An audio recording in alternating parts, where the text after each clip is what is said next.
لو أنزلنا هذا القرآن على جبل لرأيته خاشعا أنزلنا هذا القرآن على جبل لرأيته خاشعا أنزلنا هذا القرآن على جبل لرأيته خاشعا متصدعا من خشية وتلك الأمثال نضربها للناس لعلهم يتفكرون.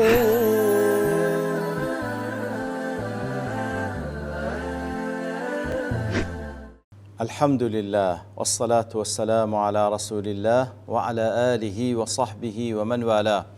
السلام عليكم ورحمة الله. برزان خوش حالم لواني 1378 لواني كاين تفسير قرآني بيروز بيم وخزمتان ومبستي رزامندي رب العالمين وهوادار مئوي آزي السودي لول بقرن. أعوذ بالله من الشيطان الرجيم. بسم الله الرحمن الرحيم. ألم تر كيف ضرب الله مثلا كلمة طيبة كشجرة طيبة أصلها ثابت وفرعها في السماء. دیارە مناسبەی ئەو ئاتە لەگەڵ ئەوەی پێشووتر وەکو ڕازی دەڵێ کاتێکەوە ڕەب العالمین لە ئاەتکان پێشتر باسی حاڵی بەدبەختەکانی کرد لە جەهەنەمێ و باسی حاڵی بەختەوەرەکانی کرد لە بەهەشتێ. ذكر مثالا يبين الحال في حكم هذين القسمين. ئیتر لێرەدان خۆی گەور مثال نمونەمان لە بازەکە کەوا تێیدا لە خلال ئەو مثالەدا حاڵی یاخود حکمی هەر یەک لەو دوو بەشە بەیان دەکا. قورطبیش دەڵێ وأيضا لما ذكر تعالى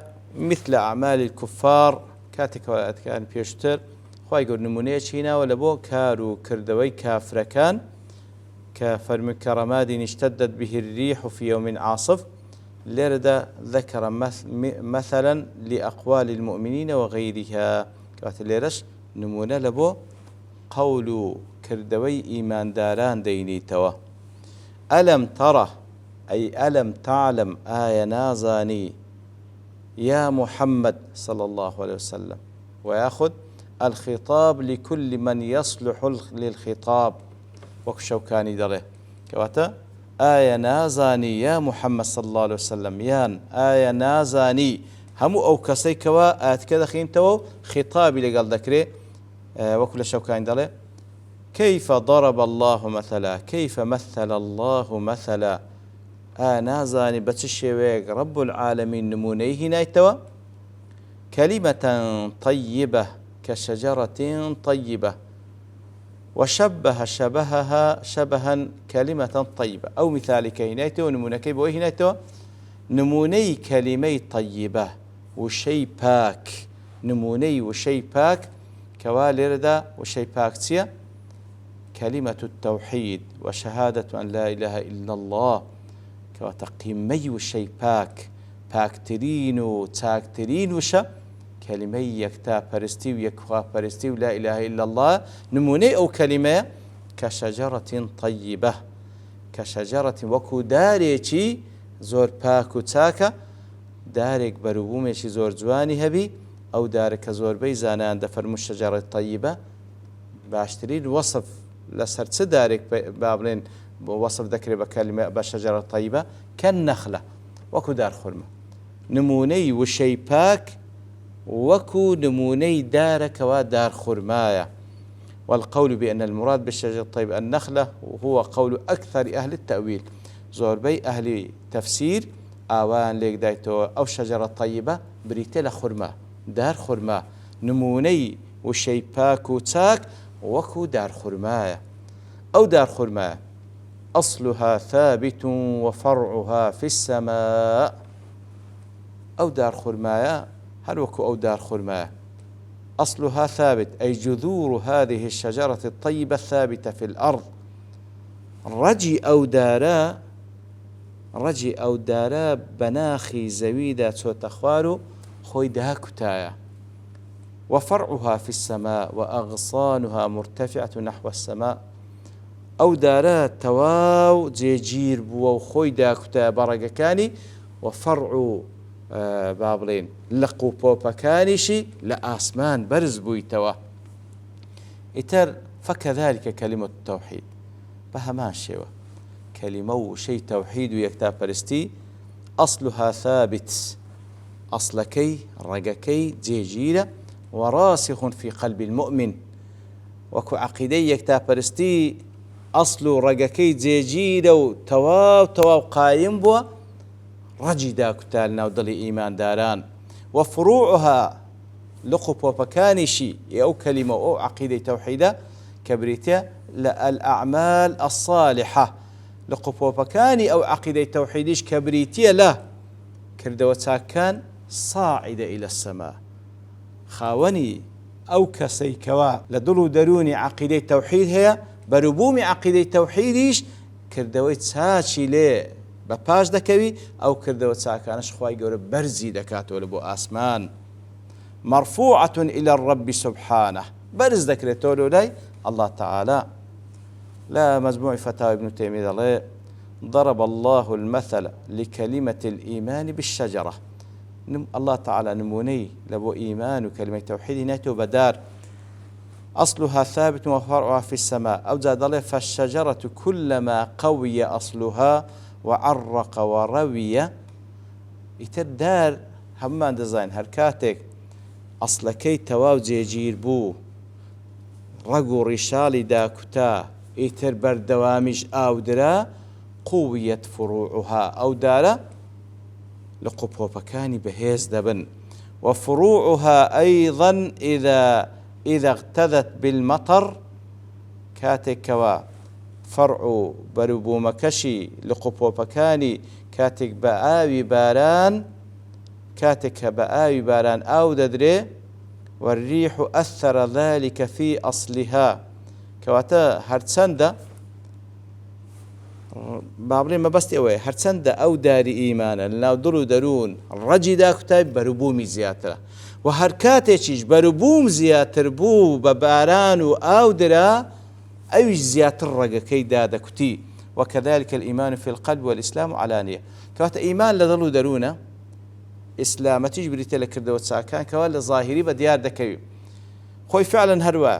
إيمان حتى بهيز بي كردوي تاك زياترا حتى كردوي تاشبكي تأثير لا إيمانك كذا بهيز تريدك وكو معادلة كيميائي هي معادلة كي جورك لمعادلة كان كيميائي كوا سهمك أواش رشد أو هاج رشد إيمان بالتوبي كردوي تاك زيادة بي كردوي تاك زياتر بي إيمانك بربوم ياخذ الرقي زياتر دادكتي لناو دلو درون بل إنزا هل لدريجي أو نمونه يدا خواهي قرد فرمي تؤتي أكلها كل حين بإذن ربها كوا تنموني أو كلمة باكا كوا كلمة توحيد وكو دار باكا كيا كوا وكو قلت ما زورين فاسرين داران وكو دار خرما رجي تاكتا لقفو بشي برو آسمان برزبويتو أو دار تؤتي أكلها كل حين بإذن ربها وتخرج هذه الشجرة الطيبة ثمرها كاملا كثيرا طيبة كواتا أو داري بوشي رجي تاكتاو لقبو بشي برزبويتو إتر بربوم دبخشي بربوم تاك باك دبخشي بربوم يتي زور في كل وقت وساعة من ليل والنهار وصيف وشتاء إتر أو دارا بهمو كاتك لهمو كاتك بربوم تاك دبخشي بشو بروش لسرما وقرما بمشيئة خالقها وأمره وتيسيره بس شيء ببردوام بربوم دبخشي بمشيئة پروردگاري بإذن ربها بمشيئة پروردگاري بفرمان پروردگاري بآسان كاري كردن للان پروردگاري وكذلك كلمة التوحيد أبو الشيء كلمة يكتابرستي لا تزال تثمر الأعمال الصالحة يتر كلمة توحيد كلا دل هيك جيجير بو بردوام بروبومي لي بيدا بكبريتي لك الدويتاك لهمو كاتيك ولا يزال يرفع له عمل صالح يتر بردوام كدويتاك انزام داو برز دبيتو كدويتاك عن له اخواي قبره لە کاتەکانی شەو و ڕۆژدا بە هەموو کاتێک بئیدنی ڕەبیهم. دیسانیش کردەوەی چاک ئەنجامدان بەڕاستی بە ئیزنی پەروەردگارە. لێ پێویستە داوا لە ئەڵڵا تەعالا بکەی تەوفیقت بکە کردەوەی چاک ئەنجام بدەیت تاوەکو ئەو نمونەی لەسەرت جێبەجێبی. ابن كثير دەڵێ ضحاك و سعيدی کوڕی جوبەیر و هەروەها عەکریمە و قەتادە و غەیری ئەوانەش إن ذلك عبارة عن المؤمن. أو نمونية هاوشوي إيمان داره أو إيمان داره وقوله الطيب وعمله الصالح كواتا أو نمونية إيمان داره نموني كردوا تاككانيو كردوا بابلين قفتوغو قفتارة تاككانيو وهالوها كردوا تاككاني وإن المؤمن كالشجرة من النخل إيمان دار وكو دار خرماوة لا يزال يرفع له عمل صالح في كل حين كواتا إيمان دار كإيمان لدلي زيجير بو بوشي همو كاتك بشو بروش لهمو كاتك كردوي تساچي في أنزام دادري بو إيمانه ولا بوشي برز دكريتوا للان خواي قوروا. ابن القيم لإعلام الموقعين دلي شبه شجرة التوحيد في القلب بالشجرة الطيبة الثابتة الأصل الباسقة الفرع في السماء علوا. نموني هنا توخوي قوله نموني أو عقيدة توحيد لضل إيمان دار وكو أو دارية تساك كوا رجي داكتا بروبوم لقبوبي برز بيتولو بو أسمان لا تزال تؤتي ثمرتها كل حين أو دارة كلقبوبي برز بيتو ببردواميش بروبوم دبخشي. وإذا تأملت هذا التشبيه لو زاقر بيري لبكيو أو نمونه رأيته مطابقا لشجرة التوحيد الثابتة.